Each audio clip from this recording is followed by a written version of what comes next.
오늘 어버이 주일 귀한 이 본문을 가지고 내 부모를 공경하라 라는 제목으로 말씀을 나누려고 합니다. 열심히 믿음으로 신앙을 지키고 또 가정과 사업장 일터에서 하나님 말씀을 따라 자녀를 신실하게 키워오신 우리 모든 부모님 세대 가운데 하나님께서 위로와 소망을 주시는 시간이 되기를 주 이름으로 축복합니다. 가정 안에 혹여라도 또 상처와 보이지 않는 아픔들로 인하여서 무너져 있는 가정들, 하나님께서 오늘 이 시간 통해서 다시 위로와 용서와 회복의 시간이 되기를 주 이름으로 간절히 축복합니다. 자녀들이 부모님에게 가장 듣고 싶어하는 말이 무엇일까요? 연구조사에 따르면 20세에서 60세 사이에 130명의 사람에게 대상으로 인터뷰를 진행을 했는데 상당수의 자녀들이 이런 말을 했습니다.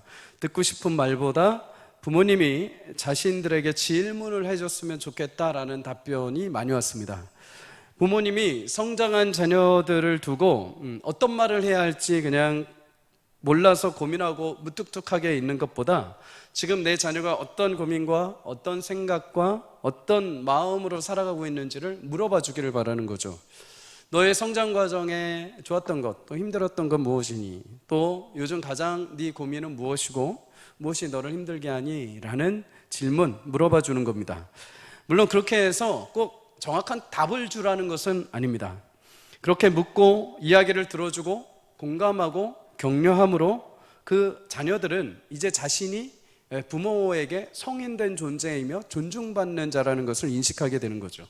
이제 인생의 동반자로서 부모님이 내게 존경으로 물어와 주실 때 자신도 하나의 성숙한 인간으로서 부모님에게 말하고 또 자신의 애로사항을 부모님이 듣고 공감해 주므로 힘을 얻게 되는 겁니다. 그렇다면 20세 이하 자녀들이 부모님에게 듣고 싶은 말은 무엇인가? 고맙다, 잘 살아주어서 고맙다, 너무 잘했다, 잘 커서 고맙다, 자랑스럽다, 이런 말을 20세 이하 자녀들은 듣고 싶어 한답니다. 어떤 교육 전문가가 이런 말을 했습니다. 부모는 아이들의 우주이다. 거대한 우주와 같은 부모님에게 인정받는 그 말 한마디를 자녀들이 듣게 되면 아이들은 온 우주를 다 얻은 것 같은 느낌을 받는다는 거죠. 든든한 지원군이자 힘이 되는 부모님을 통해서 그 말 한마디를 딱 받게 되면 세상의 치열한 싸움 가운데 힘을 얻게 된다는 겁니다. 그런데 만약에 이렇게 부모에게 인정받는 말을 듣지 못했을 경우에 성인이 되어서도 그 마음 한켠에 그 인정받지 못한 갈급함과 허전함이 계속 남아있다고 합니다. 50의 기술이라는 책에 보면 저자가 사람들과 인터뷰를 하는데 그중 46살 된 중년의 남성과 인터뷰한 내용이 나옵니다. 그의 부모님은 80대 노령에 가까운 부모님들이십니다. 두 분 다 말이 없고 옛날 분들이라서 엄격한 편으로 자식을 키워왔죠. 특별히 이분은 장남이었기에 더더욱 그의 아버지는 냉정하게 잘못한 거에 대해서 조금이라도 빈틈이 보이는 것에 대해서 지적하고 명확하게 그 자식을 키워왔습니다. 말도 거칠고 조금이라도 잘못하면 회초리를 들었던 아빠죠. 그렇게 성장 과정을 거친 후에 이 46살 된 아들이 인터뷰에서 이렇게 고백을 합니다. 저는 한 번도 아버지가 원망스럽지는 않았습니다. 저는 장남이니까요. 그런데 아버지가 저에게 딱 한마디만 해주셨으면 좋겠습니다. 네가 자랑스럽다. 우리 집의 자랑스러운 장남이다. 이 말이 그렇게 듣고 싶었습니다. 그러면서 40분 동안을 계속 내리 울었답니다. 이 책에 보면 아내, 20년 동안 가까이 산 아내가 한 번도 보지 못한 남편의 이 울음을 보고 놀랄 정도였다는 거죠. 여러분, 부모의 이 작은 인정해 주는 한마디가 자녀 인생에 얼마나 큰 영향을 미치는지 우리는 보게 됩니다. 자녀들은 사실 세상의 인정이나 세상의 평가보다도 부모가 나를 어떻게 인정하고 어떻게 대우하는지에 따라 인생의 길이 달라지게 되어 있습니다. 아무리 세상이 나를 인정해줘도 나의 뿌리인 부모에게 그런 말을 듣지 못하면 늘 목마름에 시달리게 되는 거죠. 그러나 세상이 나를 인정해주지 않고 사람들이 나를 잘 봐주지 않아도 나의 우주와 같은 부모가 나를 인정해주고 사랑하고 격려해준다면 자녀들은 시간이 지나도 흔들리지 않고 자신에게 주어진 삶을 멋지게 견디고 완성해 갈 줄 믿습니다. 사랑하는 성도님들, 자녀를 향해서 많이 자랑스러워해주고 많이 격려해 주시기를 주의 이름으로 축복합니다. 지적은 세상이 얼마든지 해줄 겁니다. 그러면 가정에 돌아와서 아이들은 다시 힘을 얻어야 되겠죠. 부모님의 고맙다는 말, 자랑스럽다는 말 한마디에 힘을 얻게 될 것입니다. 그리고 그 말 한마디가 평생을 내 자녀가 걸어가는 그 길에 귀한 말뚝이 되어서 흔들리지 않도록 내 자녀의 삶을 이끌어 줄 것입니다. 그런 귀한 격려와 또 귀한 고백이 우리 가정들에 넘쳐나서 우리 자녀들이 힘을 얻고 믿음으로 살아갈 수 있기를 주의 이름으로 축복합니다. 그런 의미에서 우리 연습 한번 해보겠습니다. 좌우에 계신 부모님들에게 이렇게 인사해 볼게요. 당신이 자랑스럽습니다. 시작. 네, 오늘 집에 가서 하셔야 됩니다. 자녀들에게 아이, 자랑스러워 이러지 마시고 영혼을 담아서 하셔야 됩니다. 자녀들에게. 여러분, 그런데 꼭 자녀들만 이런 말을 들어야 되는 것은 아닙니다. 부모들에게도 격려의 말과 위로의 말이 필요하죠. 부모는 로봇가 아닙니다. 부모는 어떤 그냥 나무처럼 가만히 있는 존재가 아니죠. 부모에게도 분명 위로와 격려의 말이 반드시 필요합니다. 서울시 교육청에서 부모님이 자녀에게 듣고 싶은 말을 조사했습니다. 무엇인가? 엄마 아빠가 너무 좋아. 항상 그 자리에 있어줘서 고마워요. 사랑해요. 그리고 1위는 무엇인가? 엄마 아빠 자녀라서 너무 행복해요 라는 겁니다. 부모가 되었다면 여러분 늘 마음 한켠에 우리가 그런 생각을 가질 수 있습니다. 내가 조금 더 능력이 있었다면, 내가 조금 더 좋은 환경과 배경에서 태어난 존재라면, 내가 조금 더 건강했더라면, 나에게 지식과 능력이 조금 더 많았더라면 내 자식에게 조금 더 지금보다 더 풍성하게 해줄 수 있었을 텐데 라는 아쉬움과 나도 모르는 죄책감과 한계를 우리 마음에 한켠에 가지고 있죠. 그러나 사랑하는 성도님들, 이 세상에 완벽한 자녀가 없듯이 완벽한 부모도 없습니다. 하자가 있는 부모는 단 한 사람도 없습니다. 부모는 그 자체만으로도 위대하고 충분히 존경받을 만한 대상들입니다. 무엇인가 더 가지고 있다고 해서, 무엇인가 더 남들보다 더 높은 위치에 있고, 무엇인가 내 자녀에게 더 많은 것을 해준다 해서 존경받는 것이 아니라, 부모는 부모이기에, 부모는 나의 아빠요, 나의 어머니이기에 존경받고 충분히 사랑받을 대상입니다. 그러니 사랑하는 성도님들, 가정의 변화는 어떤 경제적인 형편, 건강의 형편이 좋아진 것도 있겠지만 본질적인 변화는 가정 안에서 부모가 자녀를 존중하고 격려할 때, 또한 자녀가 부모의 그 대상을 인정하고 사랑하고 위로하고 존경할 때, 그럴 때 가정 안에 놀라운 변화가 일어나기 시작합니다. 올 가정의 달, 여러분 모든 가정마다 부모에게서 흘러나오는 귀한 자랑스럽고 아름다운 사랑의 말을 통해, 또 자녀들의 입술에서 부모님을 향해 공경하고 존경하는 고백을 통해 서로 안에 위로와 사랑과 치유가 있기를 주의 이름으로 간절히 축복합니다. 오늘 본문 말씀은 하나님께서 이스라엘 백성들을 애굽에서 이끌어내시고 시내산 앞에 세우신 다음에 거기서 10계명을 주실 때의 장면입니다. 10계명은 10계명 중에 첫 번째에서 4계명은 하나님과 인간 사이에 지켜야 될 명령으로 하나님 주셨습니다. 그리고 5번째부터 10번째 계명은 인간과 인간, 하나님의 백성 안에서 반드시 지켜야 될 윤리적 계명으로 주신 거죠. 근데 이 계명 중에 오늘 5번째 계명, 내 부모를 공경하라라는 이 계명이 그 중간에 딱 5번째로 딱 중간에 연결고리를 하고 있습니다. 하나님과 인간, 인간과 인간 사이의 그 중간에 가장 중요한 계명으로 자리하고 있죠. 그만큼 이 땅에서 하나님의 자녀들이 태어나서 신앙생활을 하는데, 자녀들이 살아가는데 가장 우선순위로 잡아야 될 말씀이 부모를 공경하라입니다.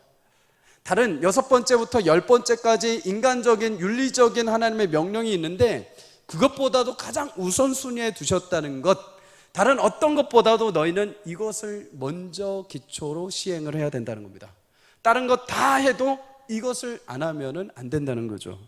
그러면 여러분, 하나님은 왜 이 부모 공경을 이렇게 중요하게 여기셨는가? 첫 번째는 여러분, 자녀의 생명은 부모로부터 시작되기 때문입니다. 모든 생명의 주관자는 여호와 하나님이신 줄 믿습니다. 여러분, 하나님은 인생을 살리기도 하시고 죽이기도 하시는 분입니다. 모든 인생을 예정하고 택하신 대로 출생하게 하시는 분, 자식을 얻게 하시는 것도 하나님 손 안에 있죠. 그래서 시편 127편 3절은 여호와의 기업, 자녀를 여호와의 기업, 하나님의 선물이다 라고 말씀을 합니다. 그런데 이 하나님의 선물인 자녀들이 누구를 통해서 생명을 얻는가?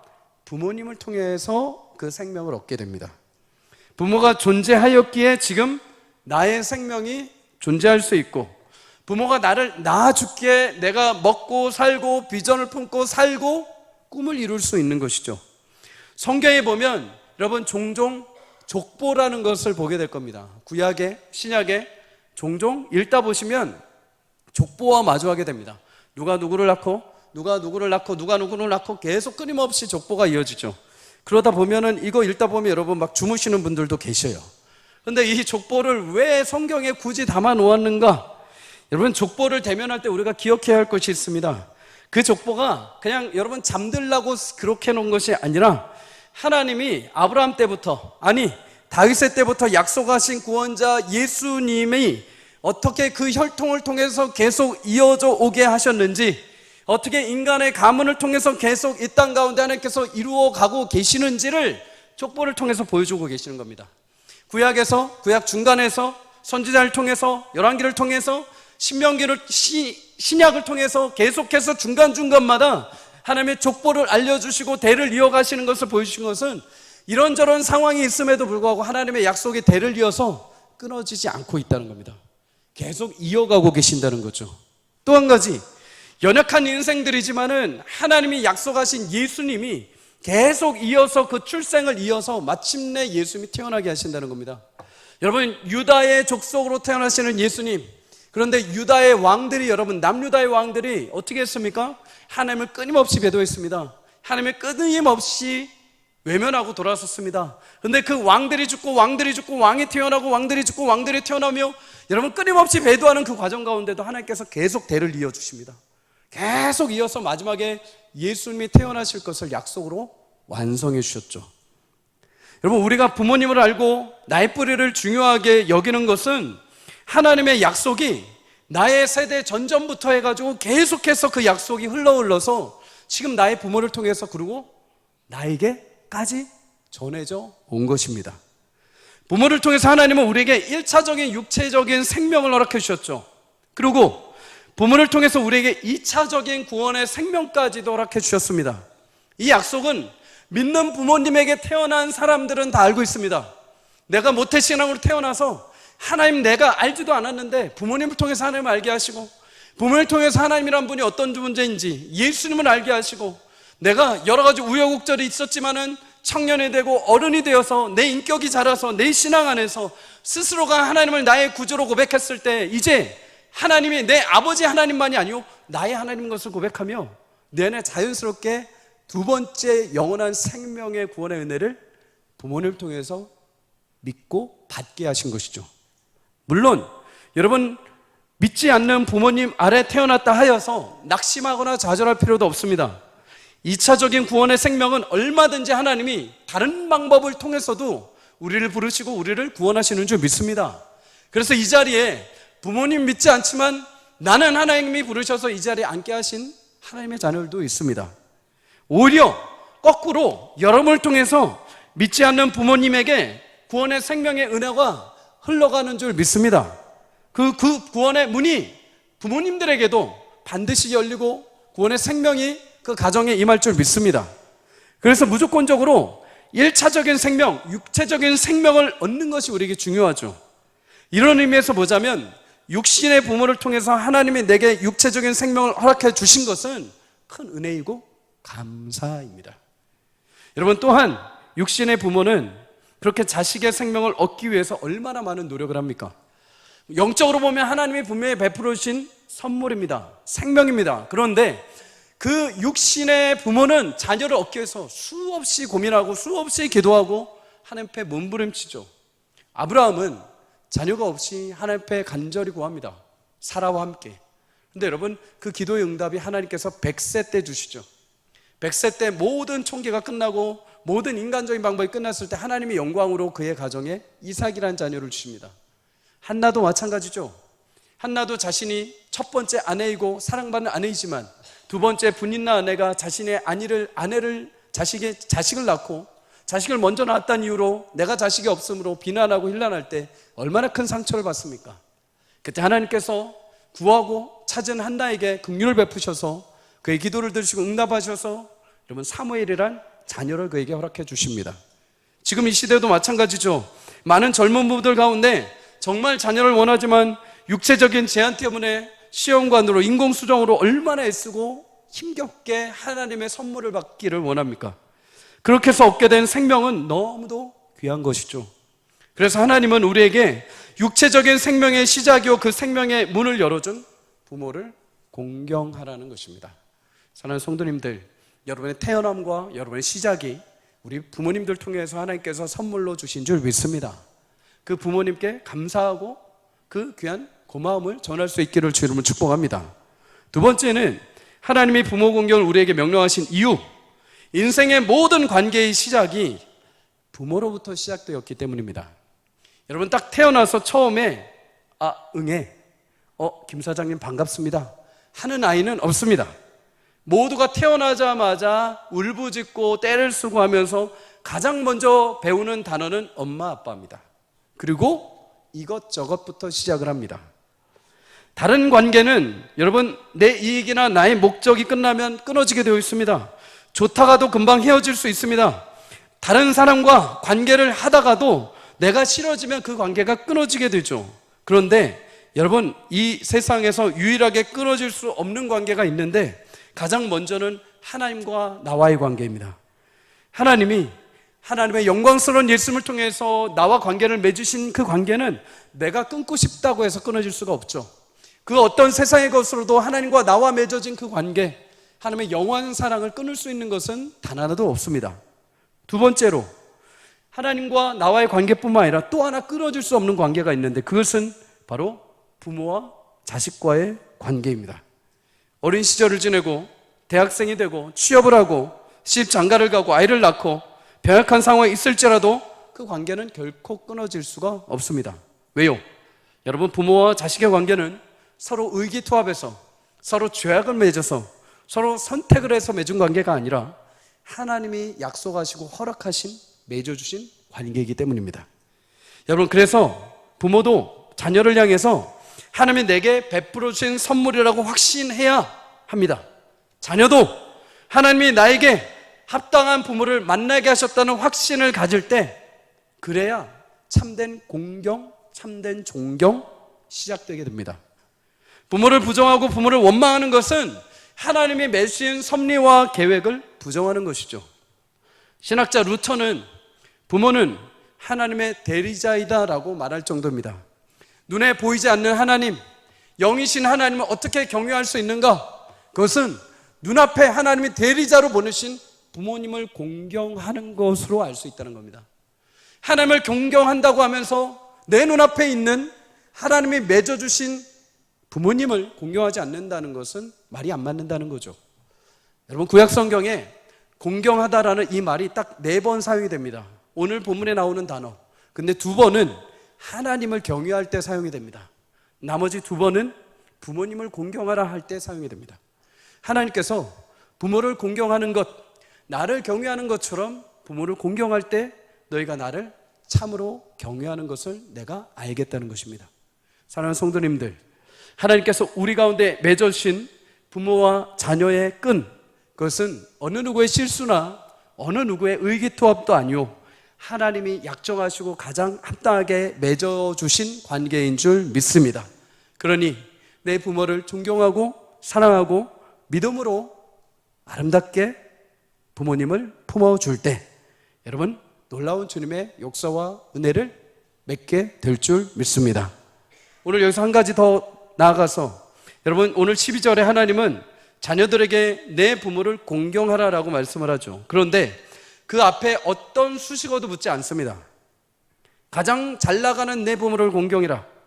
다른 친구들보다 돈 많이 버는 내 부모를 공경해라. 돈 잘 벌고 똑똑하고 학식 많은 내 부모를 공경해라 하지 않으십니다. 그저 너의 부모를 공경해라. 공경할 만한 어떤 자격이나 능력이 있어서 인품이 좋아서 사회적으로 성공해서 공경하라는 것이 아닙니다. 그저 너를 낳아주고 길러주신 내 부모라고 한다면 존중하고 공경해라. 이것이 옳다라는 거죠. 그래서 공경하라는 이 단어, 히브리어로 카베드라는 단어입니다. 그 의미는 무겁다라는 겁니다. 무겁다. 부모님의 말씀을 가볍게 여기는 것이 아니라 부모님에 대해서 무겁게 여기는 것. 하나님을 경외할 때도 이 단어가 사용이 됩니다. 부모님을 그만큼 가볍게 여기지 않고 부모님 인생을 존중하고 중요하게 여기고 무겁게 여겨주는 거죠. 그리고 여러분, 부모님을 공경하는 것, 무겁게 여기는 것 무엇이 있을까요? 물론 여러분, 계좌이체로 용돈을 드리는 것, 맛있는 것 사드리는 것, 여행 보내는 것도 여러 가지가 있습니다. 그런데 오늘 본질적으로 딱 하나만 꼽자면 부모의 말씀을 경청하고 존중하는 것입니다. 잠언 23장 22절 우리 성도님들 함께 읽도록 하겠습니다. 시작. 너를 낳은 아비에게 내 늙은 어미를 경히 여기지 말지니라. 아멘. 여러분, 세상에 여러 지식 있는 사람들은 무엇인가 누군가한테 가르치려고 하는 사람들, 조언이라고 하죠. 교육이라고 합니다. 그런데 여러분, 그런 이야기들을 들으면 약간 부풀린 이야기들도 나옵니다. 허세가 들어가 있기도 하고 뭔가 포장되어 있는 이야기들도 담겨 있습니다. 심지어 1시간 이상씩 자기 무용담을 담아서 얘기하는 사람들도 있습니다. 왜 그렇습니까? 여러분, 그 중심이 자기한테 있기 때문입니다. 내 자신이 잘 얘기하고 내 자신이 뭔가 그럴듯하게 해야 다음에 또 누군가한테 얘기할 수 있는 밥그릇이 되는 거죠. 듣는 사람들에게 별 관심이 없습니다. 나 자신이 멋지게 말하고 나 자신이 멋진 말들을 해가지고 자신의 위용이 높아져야 되죠. 그런데 여러분, 부모님은 다릅니다.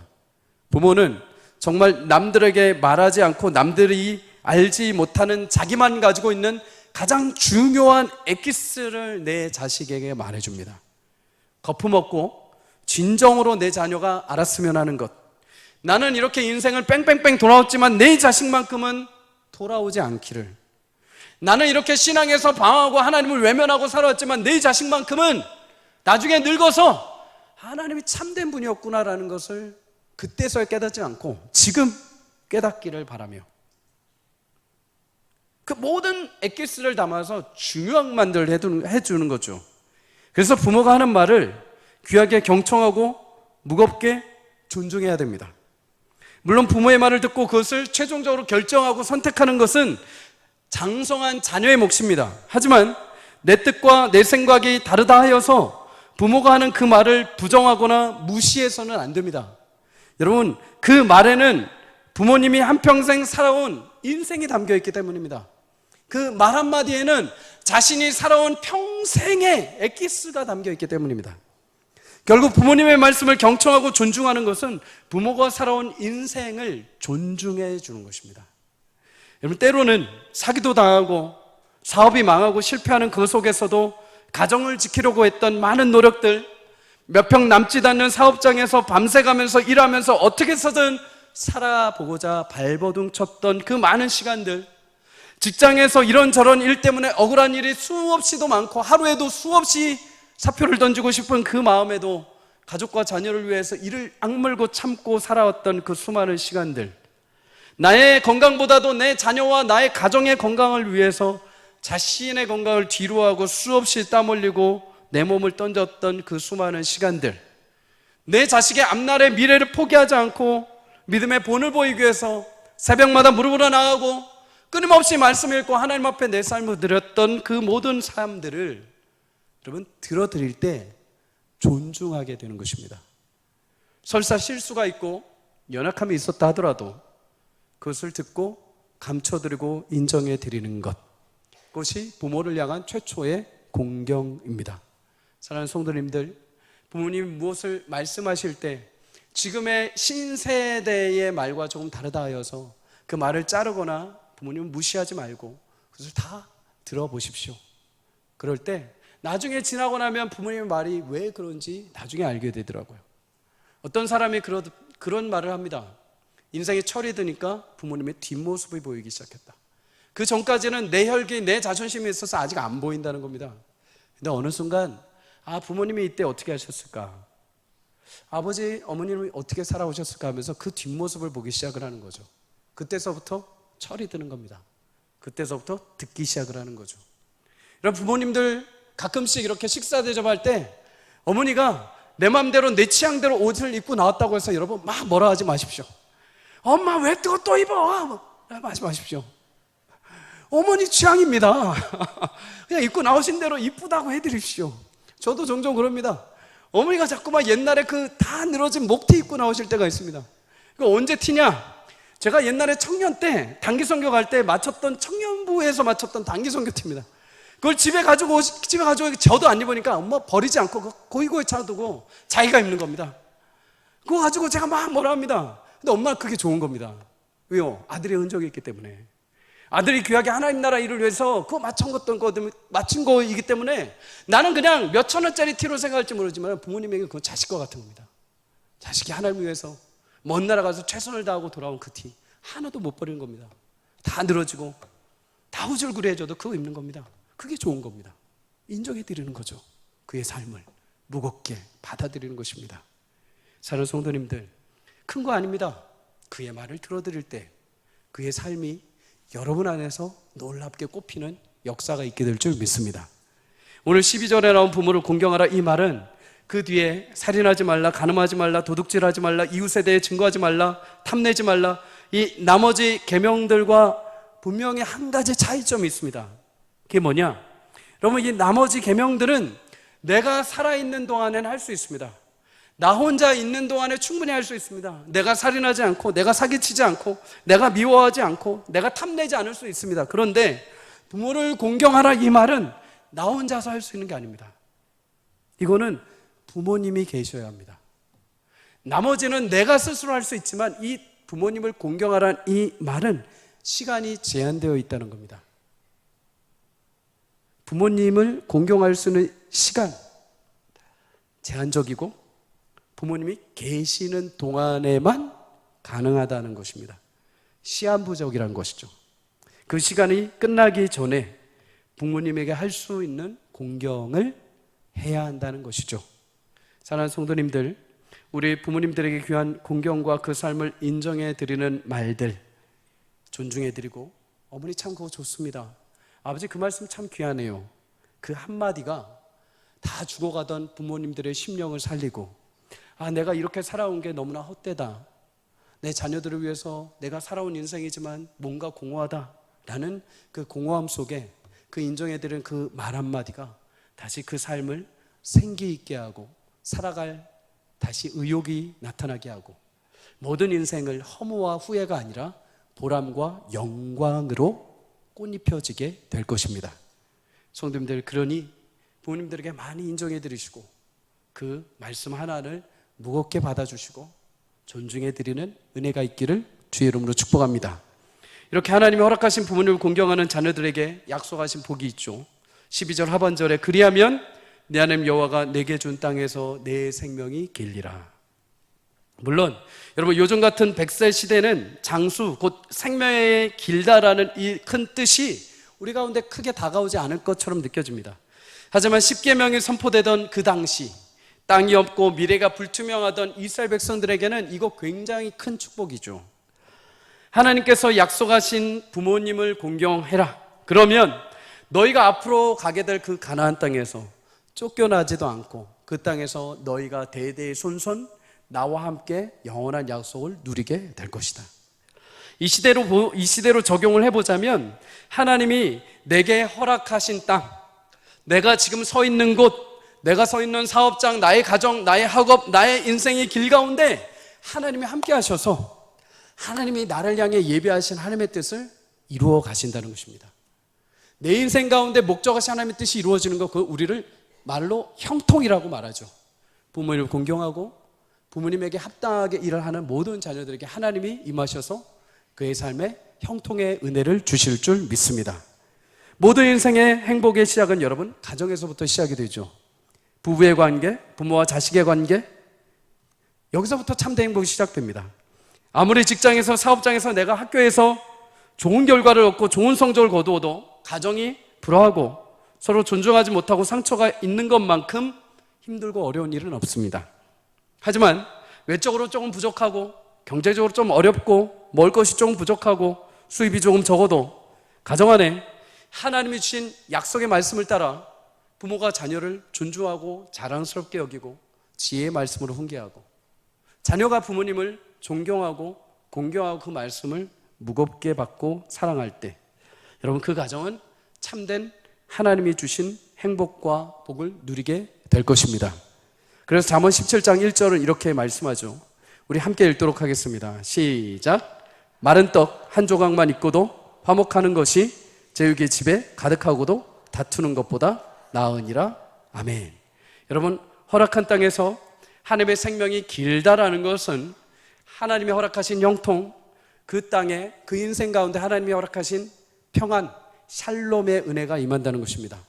우리 가정이 조금 부족하고 조금 힘들고 어려워도 부모가 자녀에게 너는 하나님의 자녀이고 내게 베풀어 주신 하나님의 선물이야. 그래서 나는 자랑스럽단다 라는 고백. 부모에게 자녀가 부모님 한평생 동안 나는 부모님 평생토록 존경합니다. 그 살아오신 인생이 너무 귀하십니다. 나도 그렇게 살고 싶습니다 라는 부모님의 말을 무겁게 받고 그의 삶을 받아들이는 모습을 통해 그 가정은 참된 화목과 하나님이 주신 샬롬의 은혜를 누리게 될 줄 믿습니다. 몇 년간 치매에 걸려 고생하시던 아버지가 세상을 떠나신 후에 한 아들이 장례식에서 조사를 한 내용입니다. 아버지, 6.25 전쟁통에 할아버지께서 갑자기 돌아가신 이후에 더 이상 학교를 다니지 못하시고 그날로 시작하신 공장 생활이 70년 생활입니다. 비가 오나 눈이 오나 자식들 위해서 등골 휘어지게 일만 하시다 보니 여물고 여밀던 아버지의 정신마저 감당하지 못하고 도망갔나 봅니다. 아버지 참 미안하고 죄송합니다. 천국에서 만나서는 아버지와 아들이 아니라 제가 아버지가 하면 좋겠습니다.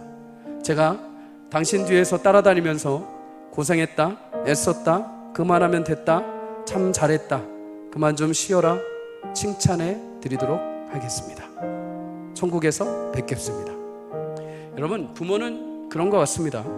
늘 자식과 함께하는 순간 늘 머릿속에 자식이 잘 되기를 바라는 마음. 부모의 인생을 돌아보면 가장 중요하고 행복했던 시간이 언제로? 라고 물어보면 대부분이 다 자식이 태어났을 때. 너는 이미 나한테 효도 다 했다라고 하는 그 순간이 언제냐면 나는 아무것도 하는 게 아닌데 그냥 아장아장 걷고 아빠 엄마 했을 때 그냥 그때 행복이 다 했다고 합니다. 살면서 자식들은 힘들 때마다 아빠 엄마에게 수많은 돌멩이를 치워달라고 합니다. 아빠 저 앞에 나뭇가지 치워줘, 온갖 힘든 일들을 치워달라고 아우성을 합니다. 근데 부모님은 마지막까지 자식들에게 그 어떤 돌멩이조차도 자신의 인생에 돌멩이조차 주어지는 것을 허락하지 않습니다. 자식 앞에 자신의 인생에 조금이라도 짐이 되는 것 주고 싶어 하지 않습니다. 살다 보면 부모님들 늘 자식들에게 이런 말 하죠. 공부해라, 교회 가라, 기도해라, 좋은 사람 되어야 된다, 하나님 앞에 정직해야 된다. 근데 이게 잔소리처럼 들릴 때가 있습니다. 근데 생각해보면 사실 지나고 보면 이 모든 말은 부모님에겐 하나도 이득되는 게 없습니다. 내가 그렇게 산다고 해서 부모님이 막 건강해지거나 부모님이 위대해지거나 그런 건 딱 하나도 없습니다. 그저 다 나를 위한 소리였죠. 근데 자식들은 늘 말하죠. 엄마 밥 줘, 아빠 용돈 줘, 엄마 간식 줘, 학원 보내줘, 이것 좀 풀어줘. 늘 나만 얘기합니다. 근데 부모님 그거 다 들으시죠. 그렇게 부모라는 이름으로 돈 한 푼 제대로 쓰지도 않고 긴 세월 동안 자신의 이름을 잃어버리고 산 것. 누구누구 씨에서 아빠 엄마라는 이름으로 40년 50년 60년 70년 평생을 수년 동안 자신의 어깨가 작아지는 것도 모르고 자신의 머리가 흰색이 되어지는 줄도 모르고 자신의 손에 주름이 생길 것도 모르고 끊임없이 하나님이 주신 그냥 사명 하나 붙들고 자식들을 위해서 평생을 수고하며 그 사명 끝까지 죽을 때까지 감당하는 것. 그게 부모의 삶입니다. 신경숙 작가의 어디선가 나를 찾는 전화벨이 울리고 라는 책에 보면 엄마에 대해서 딱 한 문장으로 이렇게 표현합니다. 엄마는 죽음을 겁내지 않았고 죽음을 미안해했다. 평생도록 자식을 위한 인생, 그 엄마는 마지막 가는 그 순간에서도 자신의 찾아온 죽음을 두려워한 게 아니라 자신의 죽음 때문에 자식이 피해가지 않을까. 내가 오늘 죽으면 내 자식 지금 바빠 죽겠는데 혹시라도 장례 치는데 방해되지 않을까. 내 자녀 지금 경제적으로 상황이 어려운데 내가 지금 죽어서 이 장례 치르는데 비용이 너무 들지 않을까. 죽음 앞에서도 자녀에게 미안한 마음을 가지는 것, 여러분 이거는 누가 시켜서 할 수 있는 게 아니죠. 하나님이 부모에게 주신 위대한 마음과 사명이 있기에 평생을 자녀를 위해 헌신하고 평생 마지막 끝까지 자녀만 생각하다 주님의 부름을 받는 것입니다. 여러분 이 정도 부모의 인생이라면 마땅히 자녀들이 내 부모가 좀 어떠하든 내 부모가 조금 부족하든 당연히 공경하고 존경받아 마땅합니다. 물론 이 말씀이 굉장히 힘든 분들이 있어요. 부모님에게 과거에 상처받고 버림받고 따스한 말 한 번도 듣지 못했던 자녀들. 여러분 그런데 한 걸음 더 나아가 볼까요? 왜 부모님은 그렇게 반응할 수밖에 없었을까? 40년 50년 평생 힘들게 살아오면서 내 부모님조차도 내 할아버지 내 할머니에게 그런 말을 한 번도 들어본 적이 없는 겁니다. 분명히 부모로서 가진 사랑의 말이 있지만, 사랑의 마음이 있지만 여러분 힘들게 살아가는 그 현실, 지금 당장 먹고 살아야 되고 지금 당장 어떻게 해서든 가족을 연명하기 위해서 한 번도 사랑의 말, 따스한 말을 할 수가 없는 거죠. 자신도 들어보지 못했고 자신도 할 수 없는 상황. 그런데 우리는 그 부모님을 딛고 일어나서 조금 더 편안한 생활들을 하면서 여유가 생겼죠. 그러면 이제 누가 그 마음을 보듬어 안아줄 수 있겠습니까? 자녀들이 할 수 있는 것이죠. 자녀들이 조금 더 이해하고 조금 더 용서하고 사랑할 때. 사랑하는 성도님들, 위대한 가정의 회복은 그렇게 작은 말, 작은 용서, 작은 격려에서부터 가정이 화목하게 변화가 될 줄 믿습니다. 여러분에게 허락하신 귀한 부모님들을 많이 사랑하시고 존중하고 이해하고 포용하고 용서할 때 오늘 이 5월 가정의 한 달 어버이 주일을 통해서 귀한 회복의 시작이 될 수 있기를 주의 이름으로 축복합니다. 사랑하는 우리 부모님들, 지금까지 치열하게 그 보이지 않는 사명의 길을 붙들고 자녀를 위해서 애쓰시느라고 수고하셨습니다. 여러분 흘린 땀과 수고와 기도 하나님 기억하시고 반드시 다음 세대에게 약속하신 대로 길이 하나님의 영광의 은혜를 맺게 하실 줄 믿습니다. 저도 그래서 오늘 부모님 찾아뵈려고 합니다. 바쁘다고 사역한다고 전화도 못하고 찾아뵙지도 못했습니다. 오늘 한번 가보려고 합니다. 사랑하는 성도님들, 오늘 공경한다는 거 참 멀리 있지 않습니다.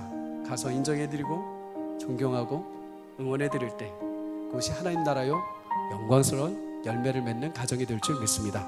우리 사랑하는 모든 서울성광의 가족들, 이렇게 회복과 치유의 은혜가 있기를, 또 가정마다 부모님을 존중하고 또 자녀 또한 부모님의 사랑을 받아 건강한 하나님 나라가 모든 가정 가운데 임하는 귀한 시작이 되시기를 주의 이름으로 간절히 축복합니다.